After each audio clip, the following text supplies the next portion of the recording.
Tenho 58 anos e moro desde que me entendo por gente em São Bento do Sapucaí, interior de São Paulo, lá na divisa com Minas Gerais, perto da Pedra do Baú. Eu cresci no mato, andando por estradas de terra, conhecendo trilhas, córregos e sítios mais isolados da região. Nunca fui de acreditar em assombração. Aqui no interior, você aprende cedo que barulho na mata normalmente é bicho. Porta batendo é vento. Som estranho é eco. Mas o que aconteceu em 2009, numa estradinha velha que liga São Bento a Campista, eu não consigo explicar até hoje. E eu já contei essa história para pouquíssima gente, porque até aqui o pessoal ainda leva essas coisas muito a sério. Se quiser acreditar, acredite. Se não quiser, não acredite. Mas eu sei exatamente o que eu vi. Naquele tempo, eu era encarregado de entregar leite e queijo fresco para algumas pousadas da região. Eu saía de casa por volta das 4h30 da manhã, quando ainda estava escuro, e pegava uma estrada de terra chamada Estrada do Paiol Grande, que na época não tinha luz nenhuma, só mato dos dois lados, alguns sítios abandonados e umas poucas casas bem afastadas. Era um caminho que eu conhecia de olhos fechados, mas naquela madrugada específica, assim que virei na altura de uma ponte estreita, senti uma coisa estranha. O ar ficou frio demais. Frio como se eu tivesse entrado numa sombra profunda, mas ainda estava tudo escuro. O sol nem tinha começado a nascer. Era um frio que não vinha da temperatura do ambiente. Vinha de outra coisa. Eu me lembro de ter falado sozinho dentro do carro. Eita, que frio do nada. Ignorei. Continuei dirigindo. A estrada ali faz uma curva forte para a direita e depois sobe um pouco. Foi quando vi a primeira coisa errada. Do lado esquerdo da estrada tinha um homem parado. Ele estava exatamente na beirada da estrada, bem onde começa uma cerca velha de arame. Eu reduzi a velocidade na hora, porque esse horário ninguém fica ali. Aliás, ninguém fica ali a qualquer horário. Ele estava usando uma roupa escura, meio puída, camisa social velha e calça preta. Parece coisa normal, mas havia algo errado. Ele não se mexia, nem 1 centímetro. As mãos estavam caídas ao lado do corpo, a cabeça levemente abaixada. E o rosto eu não conseguia ver direito. Era como se estivesse na sombra, mesmo eu estando com o farol apontado para ele. Eu achei que fosse alguém pedindo carona ou precisando de ajuda. Parei o carro bem devagar e abaixei o vidro. Ô amigo, tudo bem aí? Eu perguntei. Nada. Não respondeu. Não levantou o rosto. Não mexeu um dedo. O silêncio era tão absoluto que o barulho do motor parecia um trovão dentro da minha cabeça. Eu repeti. O senhor está precisando de alguma coisa? O homem levantou a cabeça devagar. Não do jeito normal, mas como se estivesse desarticulado, meio travado. O movimento era seco, torto, lento demais para ser natural. E quando o rosto dele finalmente ficou na altura do farol, eu senti meu sangue gelar. Os olhos eram estranhos. Não tinham brilho, não refletiam luz e não estavam olhando para mim. Estavam olhando atrás de mim como se algo estivesse ali. Foi nesse momento que eu senti uma coisa que nunca tinha sentido também. A presença de alguém no banco traseiro. Não vi nada, mas senti, como se tivesse outra pessoa respirando ali. E o homem à beira da estrada parecia estar olhando exatamente para essa coisa atrás de mim. Foi quando escutei o som, baixo, fraco, mas dentro do carro, como se alguém tivesse arranhado o estofado atrás de mim com unha comprida. Eu congelei, minhas mãos suaram, minha respiração acelerou. O ar ficou tão gelado que parecia entrar com dor nos pulmões. E aí o homem na beira da estrada abriu a boca. Não muito, só o suficiente para eu perceber que havia algo terrivelmente errado ali. A boca dele não era normal, era escura demais. Parecia que não tinha garganta, só escuridão. E então ele disse com a voz mais baixa que já ouvi na vida: "Não olha." Meu coração parou por 1 segundo. Eu nem respirei. E ele repetiu, mais firme: "Não, olha, para trás." Eu senti uma lágrima escorrer. Na hora, não consegui pensar em nada. Nada do que a razão explicaria. Só meti o pé no acelerador. O carro cantou pneu na terra, saiu derrapando e eu segui em alta velocidade sem olhar pelo retrovisor. Mas não adiantou. O arranhar continuou atrás de mim durante uns 15 segundos. Parecia unha raspando o tecido bem devagar. Quando finalmente cheguei na área onde tem um sítio habitado, o ar dentro do carro ficou quente de novo. O arranhar parou. A sensação de presença sumiu. Eu estava tremendo. Só aí criei coragem de olhar para trás. Nada. Banco vazio. Mas o estofado tinha 3 marcas paralelas. Não eram cortes. Eram marcas. Como se alguém tivesse pressionado o banco com força. Eu larguei o serviço naquele dia. Voltei para casa. Passei mal. 2 semanas depois, encontrei um senhor antigo do bairro, o Zé Barbosa, que morava na região há mais de 80 anos. Contei a história para ele. Ele só disse: "Ah, você passou ali no final da estrada velha." "Sim, ali já morreu muita gente, meu filho." "E esse homem parado?" "Então, esse homem aí aparece de vez em quando mesmo." "Mas quem é ele?" O velho respondeu assim, seco: "Ele não é o problema." "Como assim?" "O problema é o que vem atrás." Eu nunca mais passei naquela estrada antes do sol nascer. E até hoje, quando lembro da frase "não olha para trás", sinto exatamente o mesmo frio daquela madrugada.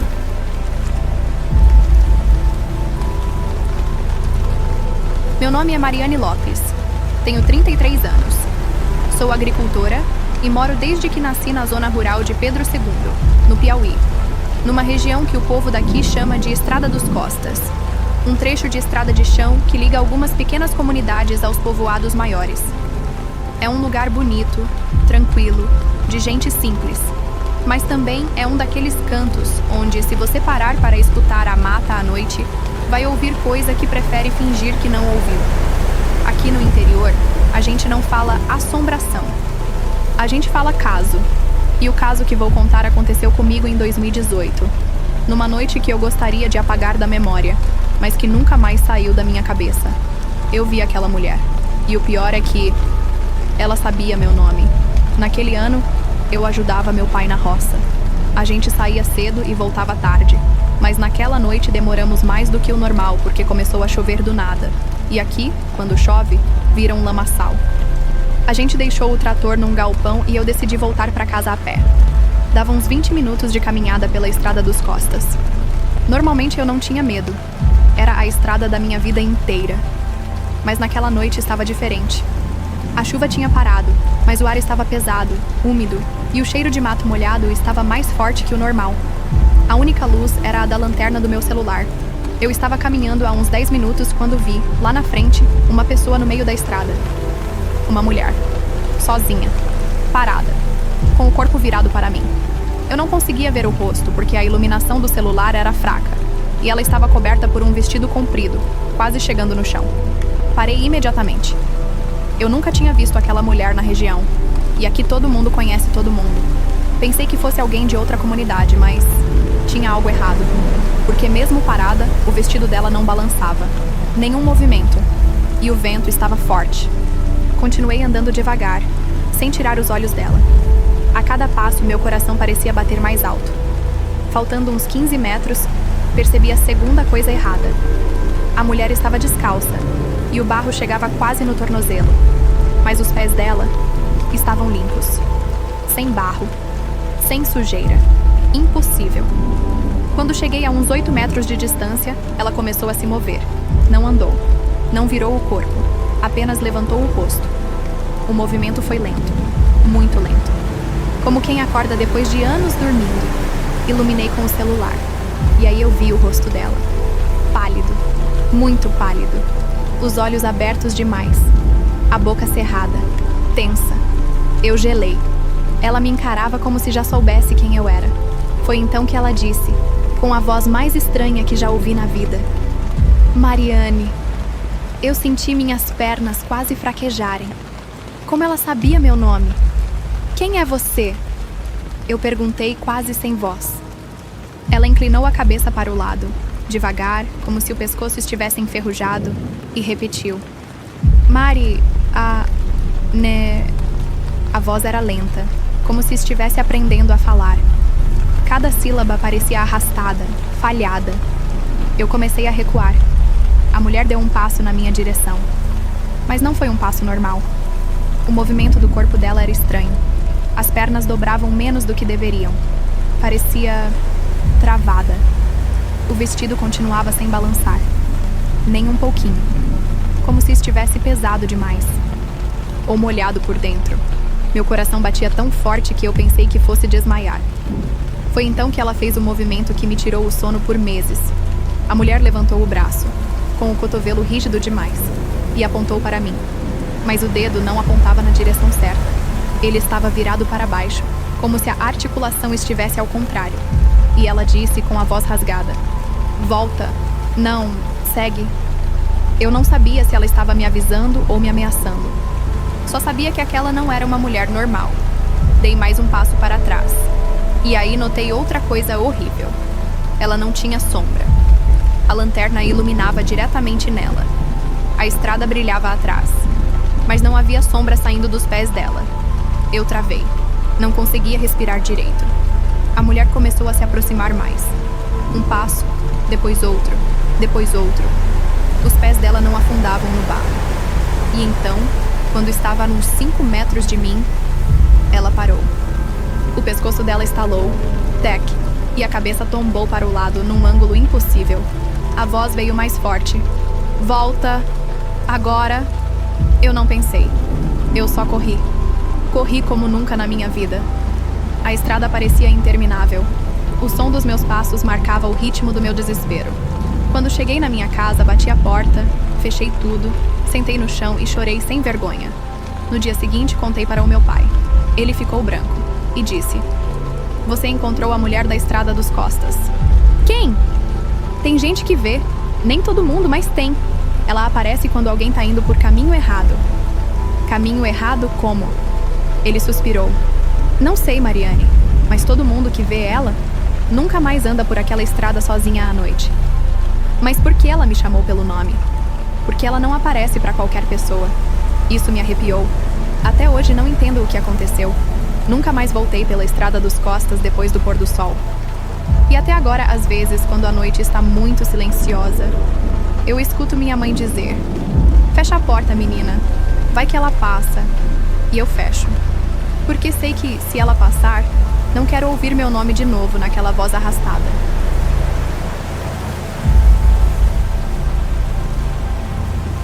Meu nome é Rogério Dutra. Tenho 41 anos e moro na cidade de Rio Pomba, na zona da mata de Minas Gerais. Nasci e cresci aqui, trabalhando na roça da minha família e ajudando meu pai a cuidar de um pedaço de terra no que chamamos de Mata do Fundão. Um trecho de mata densa, antiga, cheia de trilhas que só quem nasceu aqui conhece. Desde criança eu ouvia os mais velhos dizerem: "Mata do Fundão tem dono, e não é gente." Eu ria. Achava que era só conversa de velho. Mas em 2014, numa noite que eu até hoje tento esquecer, aprendi que certos causos não são histórias para assustar criança. Eles são alerta. E eu só tô vivo hoje porque respeitei esse alerta tarde demais. Era agosto. Dia seco, quente, poeira vermelha subindo do chão até cobrir os cabelos. Eu e meu primo Adelmo estávamos voltando de um sítio vizinho depois de ajudar um amigo a puxar madeira. O sol já tinha sumido atrás dos morros e o céu estava com aquela cor roxa de fim de tarde. "Vamos cortar pela Mata do Fundão", o Adelmo disse. "É mais rápido." Eu nunca gostava de cortar por ali à noite, mas naquele dia, cansado, com fome, resolvi topar.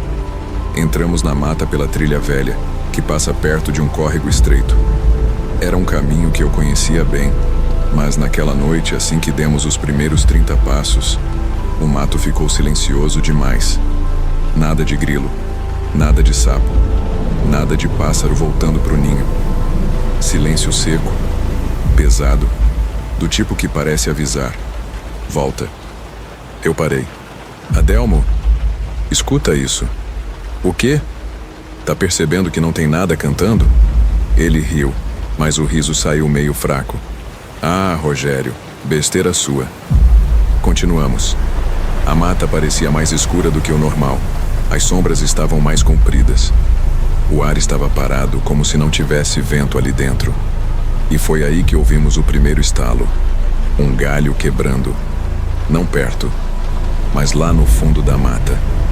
Um estalo seco, pesado, como se algo grande tivesse pisado em um galho grosso. Eu parei de novo. Isso não é bicho pequeno, falei. Capivara não quebra galho assim. Pode ser porco do mato. Porco do mato não anda sozinho assim, Adelmo. Seguimos mais alguns metros, e então aconteceu a segunda coisa estranha. O ar ficou gelado, mas não gelado de temperatura, gelado de sensação. O tipo de frio que começa na nuca e corre pela espinha. Adelmo parou também. Rogério, eu sei. Vamos voltar? Vamos. Viramos para voltar. E foi aí que ouvimos o grito. Não era de gente. Não era de bicho conhecido. Era um som agudo, mas ao mesmo tempo rouco. Um grito comprido, cheio de ar, como se viesse de dentro de um peito enorme. O grito atravessou a mata. Fiquei paralisado. Foi como se o chão tivesse vibrado sob os meus pés. Adelmo sussurrou. Rogério, isso é o quê? Eu não sabia responder. Mas o que veio depois foi pior. Um segundo grito, mais perto. E dessa vez, com um ritmo estranho. Como se fosse um grito, quebrado, sibilante, meio humano, meio bicho. Eu senti que não estávamos ouvindo um animal. Estávamos ouvindo alguém, ou alguma coisa. A gente começou a andar rápido, quase correndo pela trilha. Mas a mata parecia diferente, mais fechada, como se os galhos estivessem mais baixos. A trilha que eu conhecia desde criança parecia ter mudado. E então ouvimos passos, passos leves, rápidos, circulando ao redor da gente, como se algo estivesse dando a volta em nós. Adelmo pegou a lanterna do bolso. Liga isso. Não, não liga, eu disse.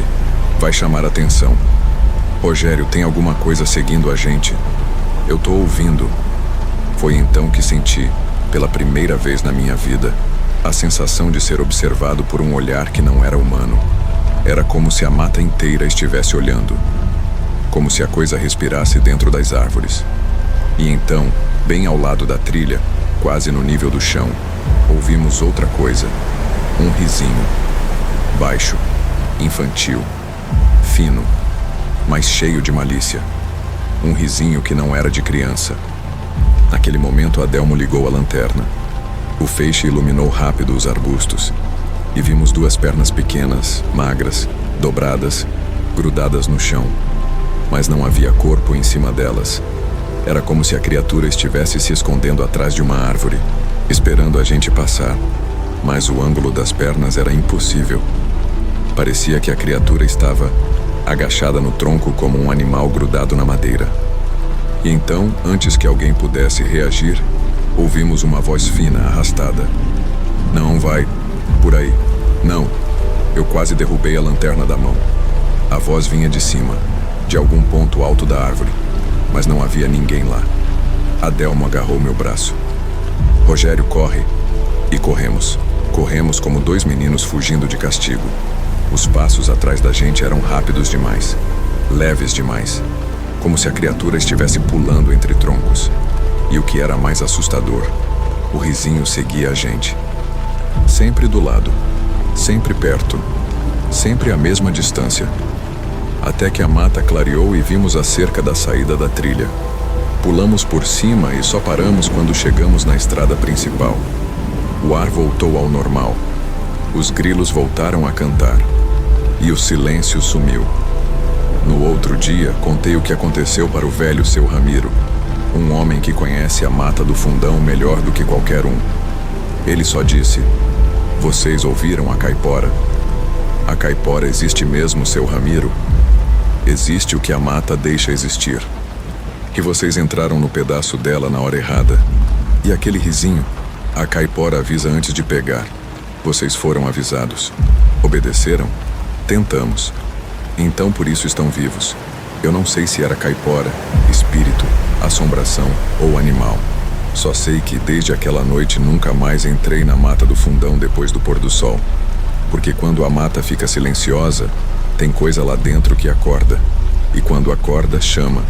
E quando chama, você escuta. E amigo, tem coisa que quando você escuta nunca mais esquece.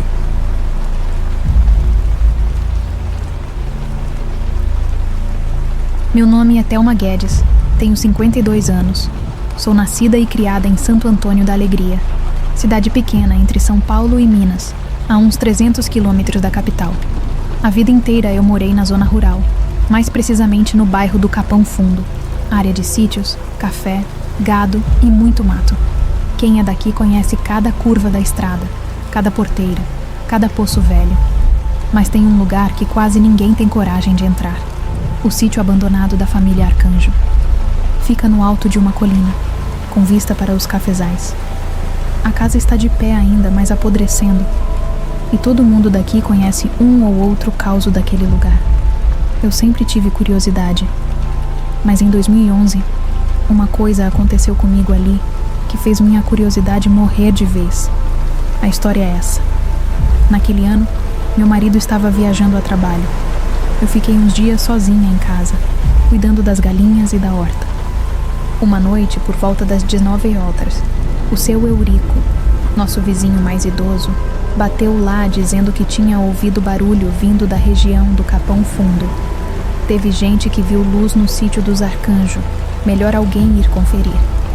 Eu fiquei com aquilo na cabeça. Luz no sítio abandonado? Aquele lugar não tem energia fazia mais de 20 anos. Minha curiosidade falou mais alto. Peguei uma lanterna forte, subi na moto e fui pela estradinha de terra. Quando cheguei perto, o ar ficou pesado. Não sei explicar direito. Era aquele tipo de silêncio que dá aviso. Quem mora no interior reconhece. Parei a moto perto da porteira caída e subi a pé. A casa apareceu entre as árvores, escura, torta, caindo aos pedaços. Mas tinha algo incoerente. Uma das janelas estava aberta. Aquilo me gelou. Não era janela caída. Era aberta mesmo, empurrada para dentro. Do tipo que alguém abriu com a mão. Eu aproximei devagar. A madeira velha rangia sob meus pés. Quando cheguei a uns 4 metros da casa, ouvi um som vindo lá de dentro. Algo suave. Como uma criança rindo. Eu parei onde estava. Na hora, meu primeiro pensamento foi de que talvez alguma criança tivesse entrado ali brincando. Mas que criança estaria naquela casa àquela hora? E pior, a risada era curta, seca, sem alegria, como se a criança estivesse imitando uma risada. Iluminei a janela com a lanterna, e foi aí que vi ele, um menino, do lado de dentro da casa, parado na janela aberta, olhando direto para mim. A pele dele era pálida demais, como quem fica tempo demais sem sol. O cabelo era liso, escuro, grudado na testa. E os olhos eram grandes, muito grandes, pretos de um jeito estranho, como vidro molhado. Mas o pior é que o menino não piscava. Eu engoli seco. Oi, você mora aqui? Perguntei tremendo. O menino não respondeu. Só inclinou a cabeça levemente para a esquerda, como quem tenta entender algo. Eu dei mais um passo. A madeira da varanda rangou, e a expressão do menino mudou. Ele abriu um sorriso muito largo, largo demais para o rosto dele. O tipo de sorriso que não parece feliz, parece forçado, como se ele estivesse puxando a pele com ganchos. Foi aí que percebi outra coisa. O menino não tinha sombra. A lanterna estava apontada direto no rosto dele. A parede atrás dele estava iluminada, mas não havia sombra projetada. Nenhuma. Nesse momento, senti o primeiro impulso real de correr. Mas antes que eu conseguisse me mexer, o menino finalmente falou. A voz não combinava com uma criança. Era baixa, arrastada, seca. Você demorou. Eu gelei inteira. Demorei? Pra quê? Ele deu mais um sorriso torto. Pra voltar. Eu senti meu corpo inteiro travar. Não conseguia respirar direito. Eu nunca vim aqui com você. falei. O menino inclinou a cabeça para o outro lado. E dessa vez, a cabeça inclinou demais, como se o pescoço não tivesse osso. A voz dele veio de novo. Vem ver, aqui dentro. E então, do fundo da casa, algo se mexeu. Não consegui ver o que era. Só ouvi passos arrastados, como se algo pesado estivesse sendo puxado. O menino virou o rosto lentamente para trás, como se estivesse olhando para aquilo. E foi aí que percebi a coisa mais aterrorizante da noite. O menino recuou sem mover as pernas. Ele simplesmente deslizou para trás, como se estivesse sendo puxado por cordas invisíveis. A luz da lanterna acompanhou o movimento.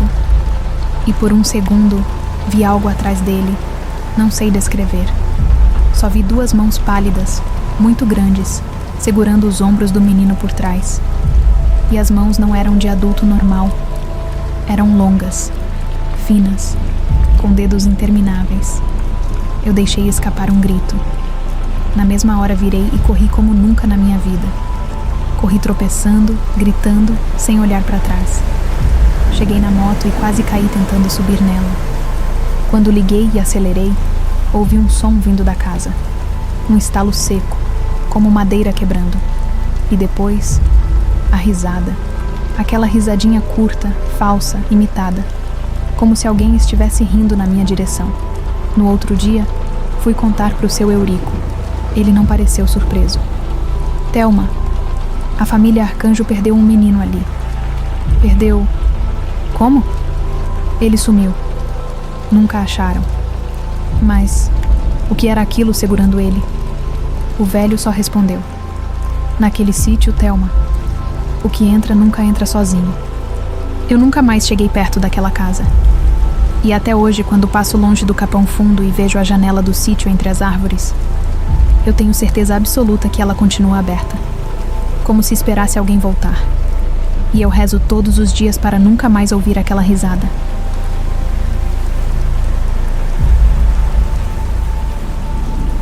Meu nome é Jonas Amaral, tenho 46 anos e sou pescador desde os 12, aqui na região de Corumbá, no Mato Grosso do Sul, no Pantanal Profundo. Eu conheço cada curva do Rio Paraguai, cada coricho, cada braço morto, cada trecho de brejo que vira isca de assombração para caipira desavisado. O Pantanal é bonito demais, mas também é um lugar que guarda coisa que não é para ser mexida, coisa que a gente vê e não fala, coisa que passa na beirada da água e ninguém comenta.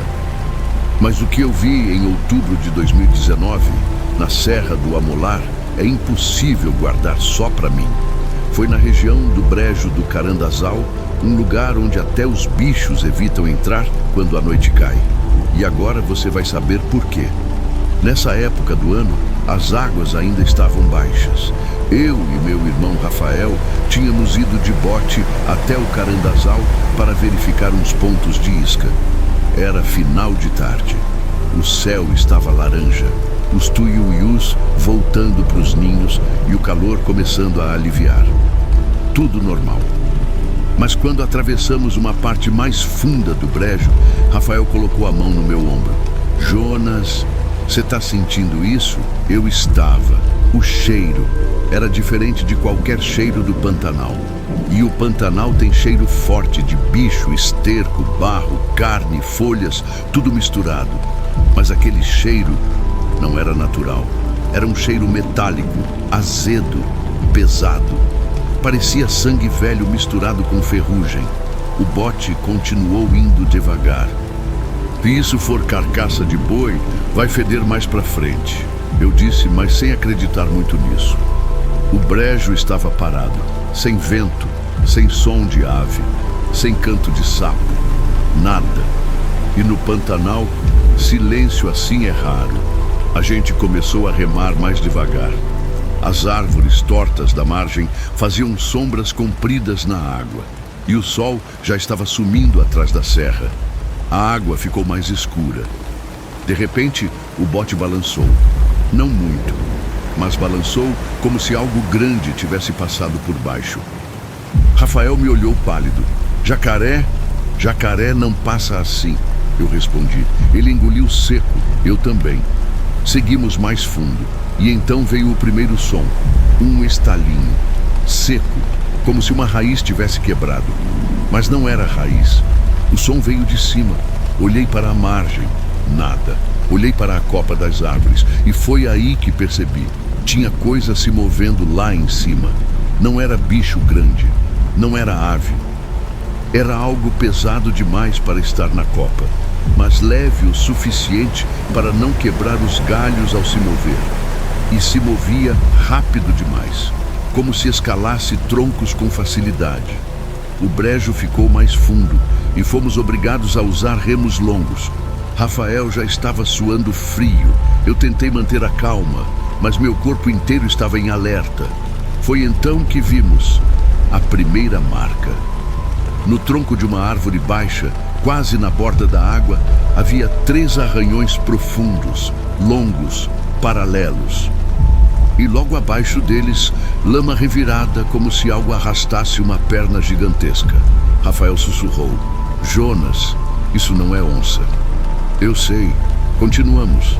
Mas o pior veio depois. O brejo fez uma curva. E ali, parado na água rasa, tinha um boi morto. Ou o que restava dele. A parte da frente estava inteira, mas o corpo, de trás para frente, parecia ter sido rasgado por dentro, não arrancado, rasgando de dentro para fora, sem sinal de onça, sem mordida de jacaré, só destruído. E o mais estranho, não havia moscas, nenhuma. Rafael bateu o remo na lateral do bote. Vamos embora. Espera. Jonas, olha isso. Espera. Foi quando ouvi. Na mata, logo atrás do boi, veio um som. Não era rosnado, não era passo de bicho, não era vento. Era respiração. Respiração forte, pesada. Como se uma criatura enorme estivesse tentando controlar a própria fome. Eu virei a lanterna para a margem. Primeiro, não vi nada. Mas então, entre 2 árvores grossas, algo brilhou. 2 olhos. Altos, muito acima do nível de uma pessoa, ou de uma onça. E os olhos não eram olhos de bicho. Eles verticalmente refletiam a luz. Pareciam 2 lâminas molhadas. A criatura deu um passo para frente, e eu vi parte dela. Primeiro a perna, longa demais, fina demais, dobrada no lugar errado. Depois o ombro, alto, estreito, quase tocando a copa das árvores baixas. E então o braço, se é que era um braço, comprido, com articulações a mais. Do tipo que não bate com anatomia nenhuma que eu já vi. Rafael travou. Eu também. Mas a coisa respirava. E a respiração dela fazia a água tremer. Eu só lembro de uma coisa: o frio. O ar ficou tão gelado que parecia que todo o calor do Pantanal tinha sumido. A criatura inclinou a cabeça.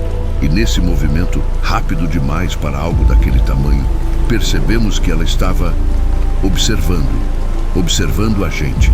E foi então que aconteceu a coisa que tirou o sono da minha vida inteira. A criatura imita. Sim, ela imitou. Não sei se por provocação, por curiosidade ou por algum tipo de inteligência que a gente não consegue classificar. Mas ela repetiu, com a mesma entonação, o som que o Rafael tinha feito minutos antes ao bater o remo no bote. O mesmo pitoque. Perfeito, só que feito com a garganta dela. Eu parei de respirar. Rafael deixou cair o remo dentro da água. A criatura deu mais um passo e outro. A água subiu na altura da canela dela, e aquilo não tinha apenas tamanho, tinha densidade. A água deslocava como se uma tonelada estivesse avançando. Rafael sussurrou: Jonas, rema.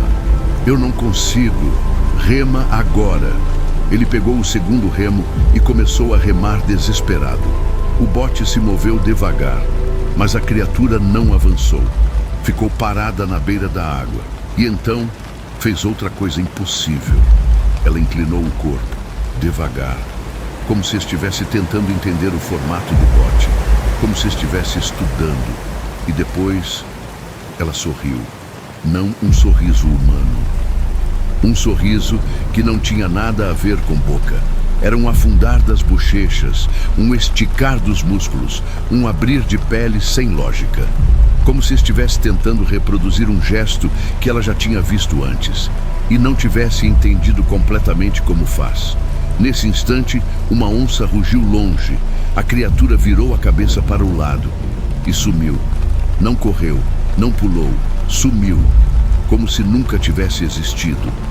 Rafael nunca mais voltou ao Carandazal. Eu demorei 4 anos para pisar naquela região de novo. E até hoje, quando o brejo fica silencioso demais, eu paro o que estou fazendo e volto pelo caminho que vim. Porque no Pantanal, quando o brejo fica calado, não é o brejo que está calado. É alguma outra coisa que está acordada e esperando.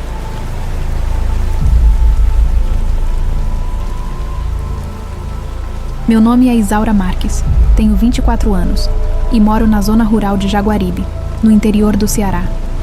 Aqui a vida é simples: roça, bode, açude, poeira e céu aberto. Mas também é terra cheia de causos, histórias que os mais velhos contam com aquela voz baixa, como se tivessem medo de chamar a atenção do que vivem escondido por aqui. Eu cresci ouvindo essas histórias, mas sempre ria. Achava que era só coisa para manter menino dentro de casa depois das 6 da tarde. Até o dia em que uma coisa me seguiu, vindo pelo carreador. E desde aquela noite eu não duvido de mais nada. Era novembro de 2022. A seca tinha sido braba. Os açudes estavam quase todos no barro. A poeira grudava no cabelo e na pele como cola. Eu tinha ido visitar minha tia Teresa no sítio dela, uns 40 minutos a pé do sítio onde moro com meus pais. Saí de lá já tarde, umas 19h40. O céu estava limpo e a lua bem grande, iluminando o carreador de areia branca que liga um sítio ao outro. Era um caminho que eu conhecia desde criança. Linha reta, com mato baixo dos 2 lados e um cercado de arame farpado em alguns trechos. Eu ia andando calma, ouvindo só o som dos meus passos na areia solta. Mas depois de uns 15 minutos, senti aquela coisa que o sertanejo sente quando tem bicho por perto. O instinto. Aquela sensação de que você não está mais sozinha. Não é medo, é alerta. Eu parei. Olhei para trás. Nada. Mas o silêncio tinha ficado estranho. Um silêncio parado, seco, sem cigarra, sem vento. Voltei a caminhar. E foi aí que ouvi o primeiro som. 3 passos. Não eram meus. Não vinham do ritmo da minha caminhada. Eram passos atrás de mim, pesados, como se alguém grande estivesse pisando na areia. Parei de novo. Os passos pararam também. Virei com a lanterna do celular. Nada. A estrada vazia. Só areia e arame farpado. Voltei a andar. 10 segundos depois, ouvi passos novamente. Dei uma corrida curta para testar. E meu Deus do céu, a coisa também correu. Não rápido, não como animal. Correu no mesmo ritmo que eu, como se imitasse. Eu comecei a tremer. Tem alguém aí? Gritei. Silêncio. Voltei a caminhar rápido, coração disparado, tentando não perder o controle. E então aconteceu algo que deixou meu sangue gelado de verdade. Os passos mudaram de lado. Primeiro estavam atrás. Depois vieram pelo meu lado direito, como se a coisa tivesse dado a volta sem som. Mas não havia como algo tão grande se mover pela mata rasteira sem fazer barulho. E mesmo assim, ela estava ali, seguindo, sem pressa, sem se esconder, como se estivesse curiosa, ou esperando o momento certo. Quando cheguei na metade do carreador, a lua ficou mais forte. O chão ficou quase prateado. E foi nessa luz clara que eu vi a primeira sombra. Não era sombra de árvore, nem de cerca, nem de poste, porque ali não tem poste. Era uma sombra alta, muito alta. Parecia o contorno de alguém com mais de 2 metros. E ela estava no chão, bem ao meu lado. O problema é que não havia ninguém ali para projetar essa sombra. Eu comecei a suar frio, respiração curta, perna tremendo. Mas continuei andando, porque sabia que correr só ia piorar. Foi então que ouvi a voz. Uma voz baixa. baixa demais, como se estivesse sendo feita com esforço. Me chamando, eu paralisei. Juro, meu corpo simplesmente travou. Alguma coisa, estava falando meu nome no escuro.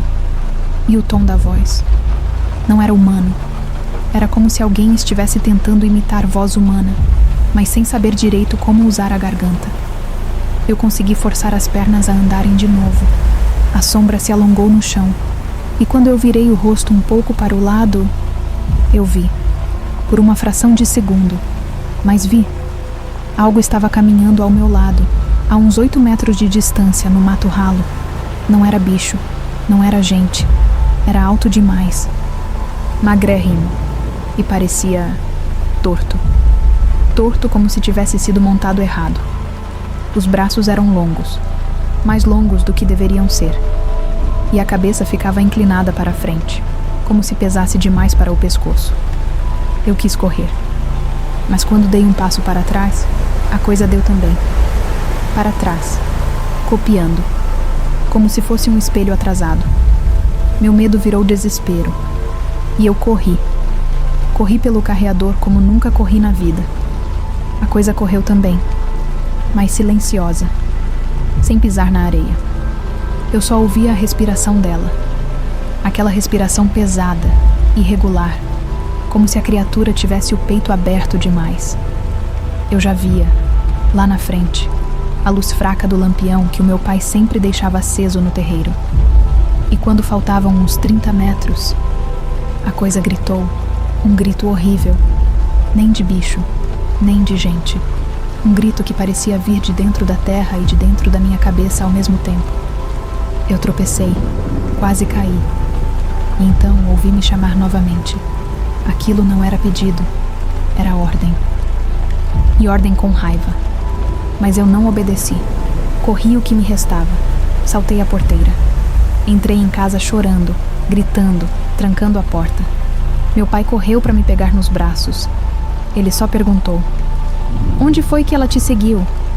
Eu não entendi na hora, mas depois ele explicou: "Aqui no carreador tem coisa que anda. Ela não gosta de ser contrariada." O que era aquilo, pai? Uma coisa velha, mais velha que nós, mais velha que essas terras. Ela ainda pode vir atrás de mim? Ele respirou fundo, muito fundo. Pode, mas ela só segue quem olha para ela 2 vezes. E você não olhou. Eu fiquei semanas sem sair de casa depois do pôr do sol. E até hoje, quando caminho pelo carreador, nunca olho para o mato raso do lado direito. Porque sei que se eu olhar, ela vai estar lá, seguindo. E falando o meu nome do jeito torto que só ela sabe. Comente seus relatos de terror para serem contados nos próximos vídeos. Se inscreve no canal para não perder nenhum relato. Até a próxima.